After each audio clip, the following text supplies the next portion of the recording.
As Cardinal Cupich implements Traditionis Custodes in Chicago, faithful Catholics the world over call on Pope Francis to resign.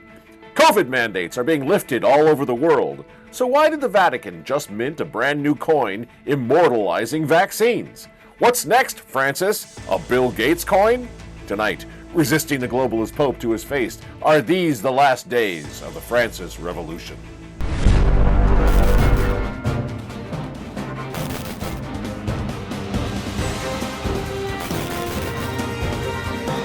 Hello again, ladies and gentlemen. I'm Michael Matt, and this is the Remnant Underground, reminding you that while we were away, the new Remnant came off the press. Don't forget to subscribe to that. Don't forget to like and subscribe to this channel as well.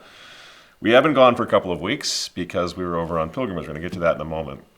First of all, why do you think Pope Francis is so obsessed with us?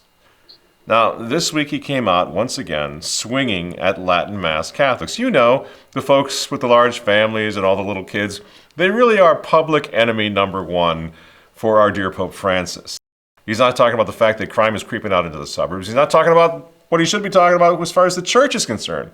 Universal apostasy, everybody's talking about that. Empty churches, empty seminaries.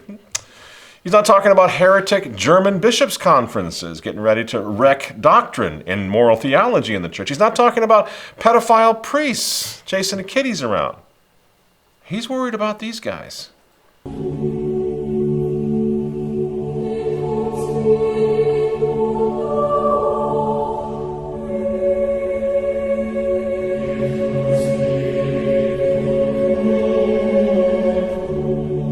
Can you imagine, for even a second, being obsessed with shutting down something that looks like that? Just young families, kids, young priests in love with their faith, with their religion. What kind of a person would sit up late at night like the Grinch, overlooking Whoville? How can I stop them? How can I make them stop? What's wrong with Francis, do you suppose? This Pope seems intent on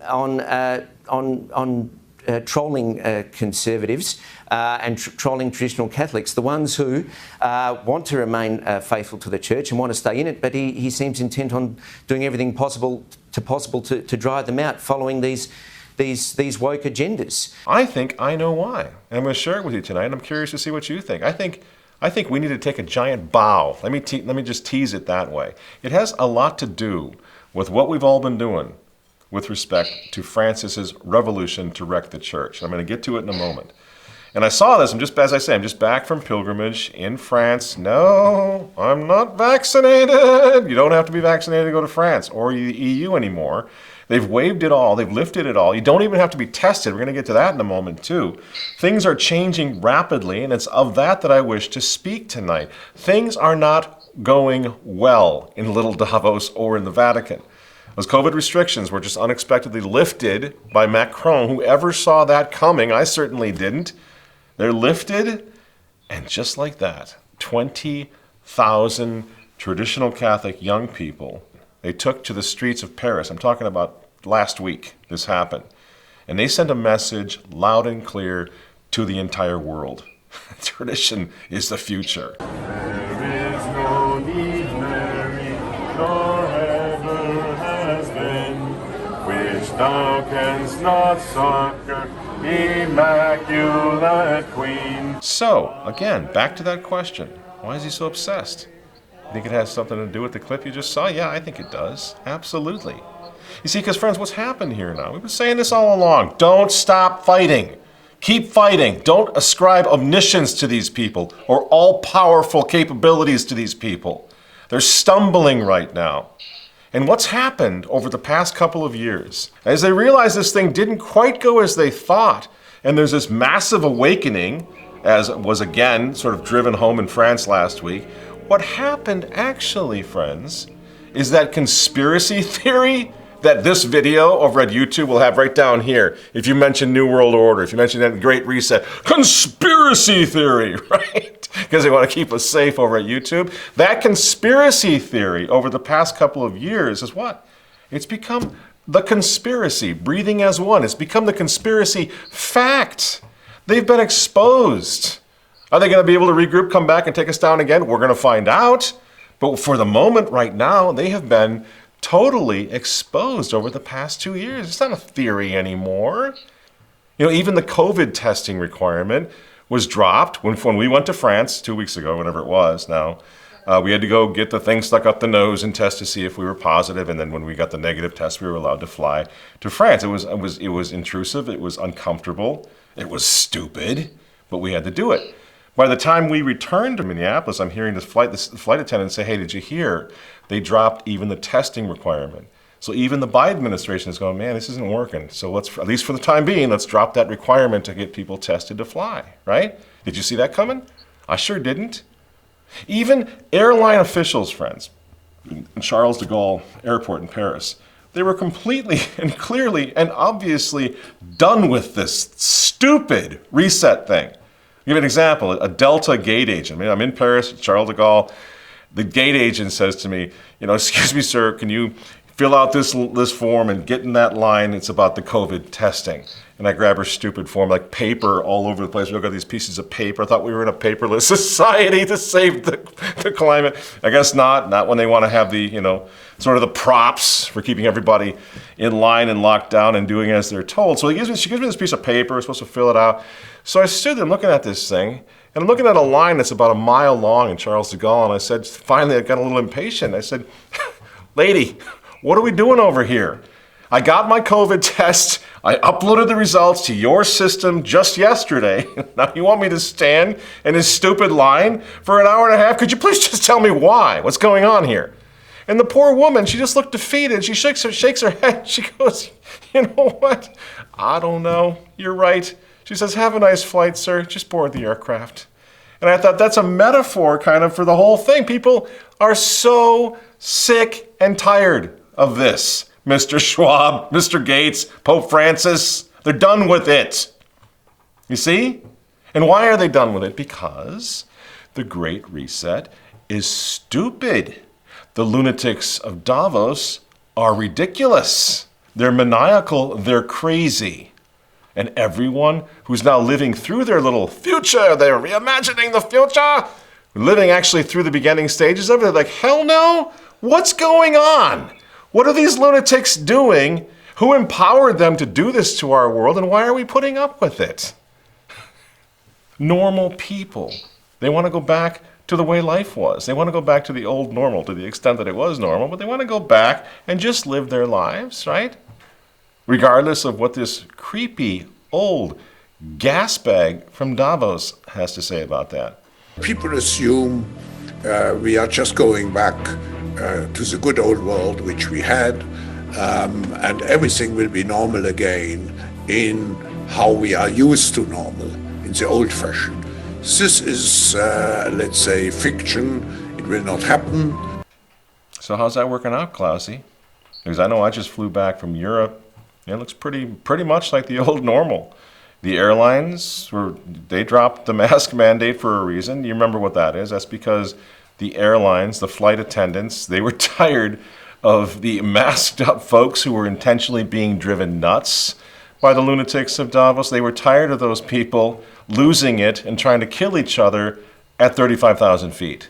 This here is video of a fight that broke out on a plane headed from Utah to Arizona. So 2 passengers got into an all-out brawl after one of them refused to wear a face mask. It sounds very great, very wonderful, until you try to implement these policies, and then you have people tearing each other apart in the airplanes and everywhere else, in the streets. So what I saw when we went to France, very, very progressive, Macron France, socialist France. He's one of the young globalist leaders, Macron is, and yet, they've dropped the health pass requirement, no vaccination requirement, and as I say, they even dropped the testing requirement. Ain't working. It's not working. Even up in Canada, the little ferret is beginning to see, finally, the handwriting on the wall. But let's start with the federal government scrapping most vaccine mandates starting next week. That means proof of vaccination will no longer be required to board a plane in Canada or a train. You can also fly out of country without a vaccine pass, but if you're unvaccinated, testing and quarantine rules still apply when you return to the country. Plus, international travelers landing in Canada still have to be vaccinated. The vaccine mandate is also coming to an end for federally regulated workers, including critical airport staff like security and customs. You know what comes to mind when I see what's going on up in Canada? We said this at the time, and I mean it. Way to go, Canadian truckers. Okay? And I say this because what the truckers did is something all of us need to do at various levels, wherever we happen to be in society. We need to keep the pressure up. Look what those truckers accomplished. They got thrown out, their accounts got frozen, their bank accounts. They were put in jail. But you know what? They won. They won. Right now, Canada cannot sustain Trudeau's ridiculous lockdown that he's doing in the name of Gates and Schwab and the rest of the lunatics over in Davos. And COVID was, by their own admission, their big opportunity to reset the world. Remember all that? Prince Charles and everybody saying, we've got this shrinking window of opportunity to reset the world because of COVID. I mean, they came right out. I'm not going to play the clip again, but you remember every one of those folks, all the way to Guterres at the United Nations, admitting that COVID was their big chance. So now that it's beginning to fall apart a little bit, well, it gets interesting. I'm not saying it's over, but it gets interesting. And it should encourage us to stand up and fight back. And in this time, of course, I hope and pray that we're going to be a little bit more prepared for the crazy and for the lies, right? 15 days to slow the spread. Yeah, how about not this time, right? Nobody's going to fall for it this time. People are not going to go for it this time. And meanwhile, our globalist Pope Francis has done what I would describe as permanent damage to his pontificate, to himself, to his reputation. And I think it's our job to do whatever we possibly can to make sure history doesn't overlook that. Well, his role in all of this, because early on, remember, he was such a star. He was such a globalist superstar in getting this all going. And now they're wheeling around the Vatican, working on a sympathy vote because everybody's done with Pope Francis. I think this Pope, for the good of the Church, should step aside. He's very much into talks about listening and discerning, but he doesn't actually practice what he preaches. I mean, his treatment of Cardinal Joseph Zen, who wanted to bring to his attention the repression of Catholics and Christians generally in China. The Pope refused to meet him, and when Cardinal Zen was arrested recently, there was nearly a condemnation coming out of the Vatican. And the only hope that the Vatican has left, as far as I can see at the moment, if the whole ugly, sorry, lying facade mess can somehow desperately be propped up until the next current thing comes along and replaces COVID. That didn't happen with Ukraine. We still standing with Ukraine, by the way? How's that working out? Vadi the Bloody still over there, daily communicant, just saving souls right and left and bringing Catholic Ukraine back into Christendom. I think that's what he was doing, right? According to CNN. What a joke that turned out to be. And the Vatican particularly, because their tools, their stooges, are positively desperate. As of April 20th, Cardinal Pietro Parolin, Vatican Secretary of State, was actually telling the world that the Vatican's COVID restrictions would continue indefinitely. Why? Not sure. Apparently because Francis needs to save face. They will do anything now at this point, even embarrass themselves by releasing this shiny, happy, spiffy new 20-euro Vatican coin, which depicts a young man ready to receive the holy baptismal waters of vaccine. After all that's been going on, and I can't say a lot, but everybody knows what I'm talking about because I'm on YouTube. Just check out Robert Kennedy. I mean, look at the mess. Look at Alex Berenson reporting on what's going on the injuries and everything else. And there's the Vatican. We see nothing. Everything looks great because Bill Gates says it was great, at least last year. Vaccine was going to work fantastic. It's like senile old men. Arrogant senile old men. And let's not forget, friends, these old guys in the Vatican were out there pushing vaccinations for little children just a few months ago. even though the science was clear. The risk of children dying or become seriously ill from COVID-19, extremely low, but they didn't care. So Edward Penton was reporting back in January that the president of the Vatican's Pontifical Academy for Life was all in on child vaccination, claiming that it is, quote, essential to ending the pandemic. Again, no concern at all for that little issue with abortion and baby parts and fetal tissue.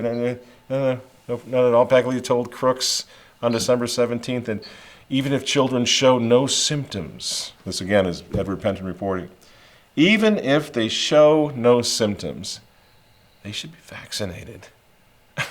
As these little children, they pose a threat. They could still spread the virus. In other words, friends, these creepy old bastards were actually using our children to push Bill Gates's agenda. That is no exaggeration. And you know what? These creepy old bastards need to be held accountable for that. They were coming after our kids. They were letting people pro-abort scientists experiment on our children over in the Vatican. Who's going to hold them responsible? The great Senator Rand Paul certainly thinks somebody should be held responsible. Right now he's in D.C., he's in Washington, holding Tony Fauci accountable for the same crime. Here he is. Dr. Fauci, the government recommends everybody take a booster over age 5. Are you aware of any studies that show reduction in hospitalization or death for children who take a booster? Right now, there's not enough data that has been accumulated, Senator Paul, to indicate that that's the case. I believe that the recommendation that was made was based on the assumption that if you look at the morbidity and mortality of children within each of the age groups, 0 to 5, 5 to 11. Right. So there are no studies, and Americans should all know this. There are no studies on children showing a reduction in hospitalization or death with taking a booster. Well, Fauci's gonna Fauci. Who cares? I hope Rand Paul nails this old geezer to a wall. But I'm not worried principally about that right now. I want to know who authorized the Vatican, the shepherds, to run the same experiments on our children, on our little sheep. And when will they pay for that? Who authorized them? You going to trust Francis ever again, the Pope of Mercy, ever again after this? After he turned our kids into Bill Gates guinea pigs? Bless the whole thing, give it a try, let's just see if the kids survive. You see why we're just a little bit done with Francis here? It's not just the soul anymore. Not just the souls anymore. The bodies of our children are threatened by this man. And by the way, Francis, I was in Rome a few years ago when you set up your summit on sexual abuse of minors. You remember that one? Remember that, how you were going to do something about that, Holy Father? Pope Francis just released a statement to the press in which he calls upon the bishops, patriarchs, heads of religious orders, cardinals, to join him in discerning the will of the Holy Spirit in dealing with the crisis involving minors. And then he also says that even though he's making this call on the Holy Spirit and for collegiality, he's saying he hopes this doesn't destroy or deter from creativity in the upcoming meetings this weekend in dealing with the crisis. I don't understand what creativity has to do with this problem. I notice now you're ripping on children and you're ripping on people going to Latin masses, young families going to Latin masses. Just curious, how did that summit on sexual abuse ever play out? Because we haven't heard a whole lot about that since we were in Rome. Did you get the job done?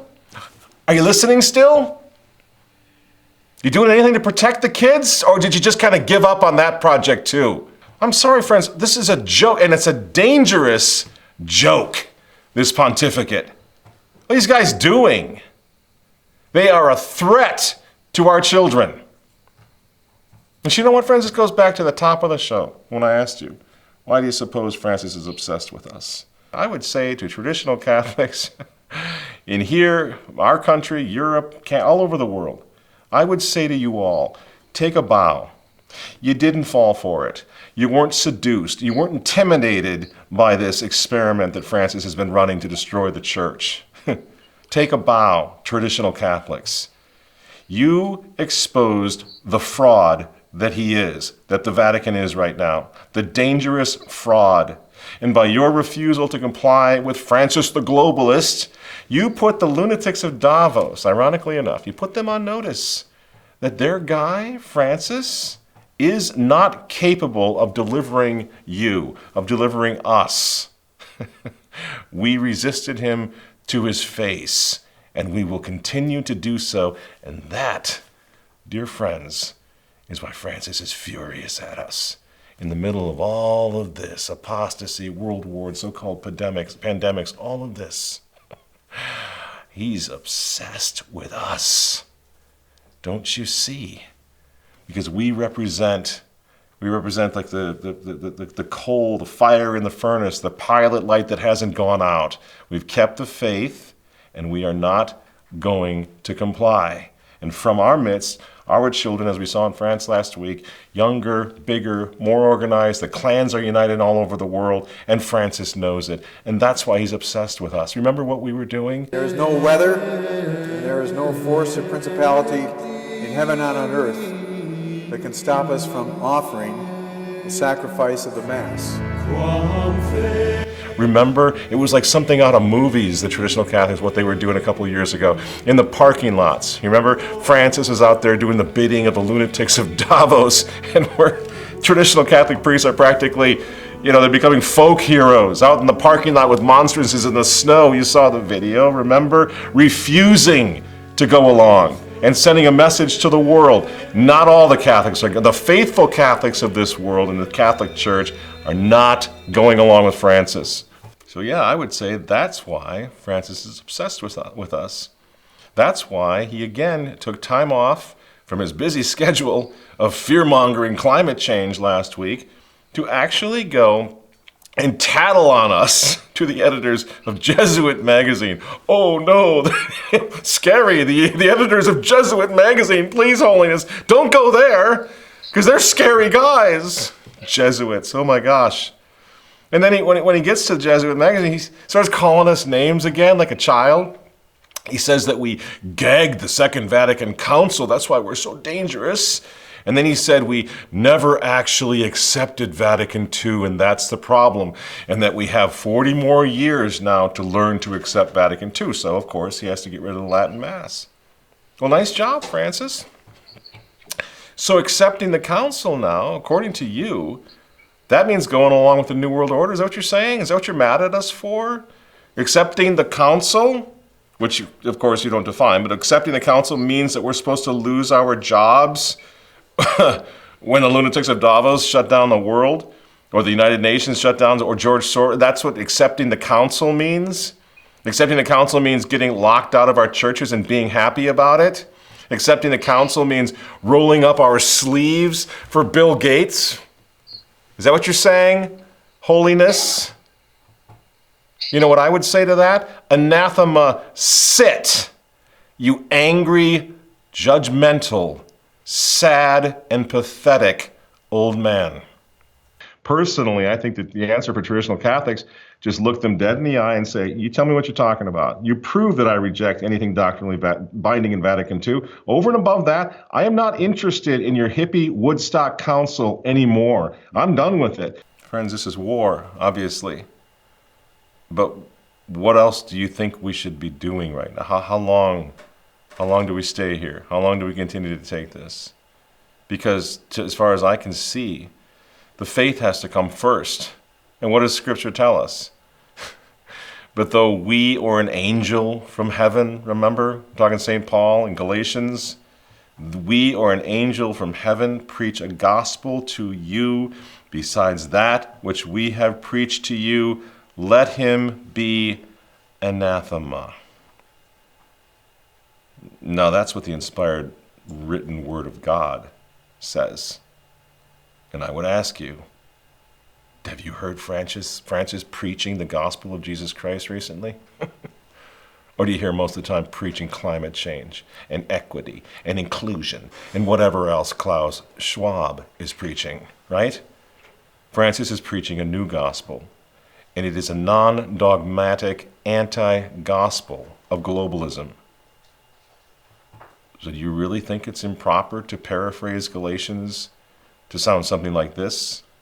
But though we or a pope in Rome preach a gospel to you besides that which we have preached to you, let him be anathema? I don't want to be doing this, but it seems to me that we're come to the point where defending the faith requires us to do this. He is attacking 1,969 years of liturgical patrimony and of traditional doctrine and dogma of the Catholic Church. What do you think we're supposed to do here? Just go along with it because we want to obey? Don't you think that kind of misses the point? Don't you think that kind of misses the spirit of the law? You obey in order for the faith to be preserved. When obedience means the faith is going to be destroyed, you're still going to obey? Francis attacks us for refusing to sell out the bride of Christ, to sell out the church, to sell out our faith that was handed to us by our fathers for a mess of globalist pottage. That's what he's doing. He's attacking us for that. But tell me, how does Francis get away with this? How does Francis's guy, Cardinals Cupich, for example, how does he cancel the Latin Mass in Chicago? Please, if you're not Catholic, I want you to answer this question. Look at this question with me. Because Catholics everywhere and non-Catholics everywhere should be thoroughly scandalized by this. How does Cardinal Blaise Cupich get promoted to the highest levels in the Vatican? He's Francis's boy wonder. And now Cardinal Cupich is in Chicago shutting down the Latin Mass communities. When this, friends, is what Cardinal Cupich was up to just a few years ago. At Manhattan's Metropolitan Club, Archbishop and newly elected Cardinal Blaise Cupich presents Cardinal McCarrick with the Spirit of Francis Award. He says the honor by Catholic extension is given to those who mirror the organization's mission. We do it in a way that wants to draw attention to the work of the church that goes to the periphery, that goes to the margins of society and in the church. Cardinal McCarrick has been an individual who's done that his whole life,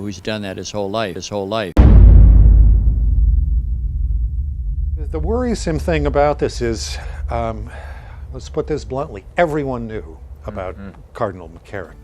Everyone knew, says Robert Royal. And you wonder why the churches are empty. You wonder why the Catholic Church has a little credibility problem at this point. There's Cupich running around, still calling the shots after he was awarding Cardinal McCarrick with the Spirit of Francis Award. This man should be at a monastery right now doing prayer and penance for that. Instead, he's in Chicago shutting down Latin Mass communities, large families, beautiful young priests, rafts of little kids who are trying to save their souls. Yeah, I'm sick of it. Everybody's sick of this. This is a farce. It's a scam. It's a sham. It's a scandal.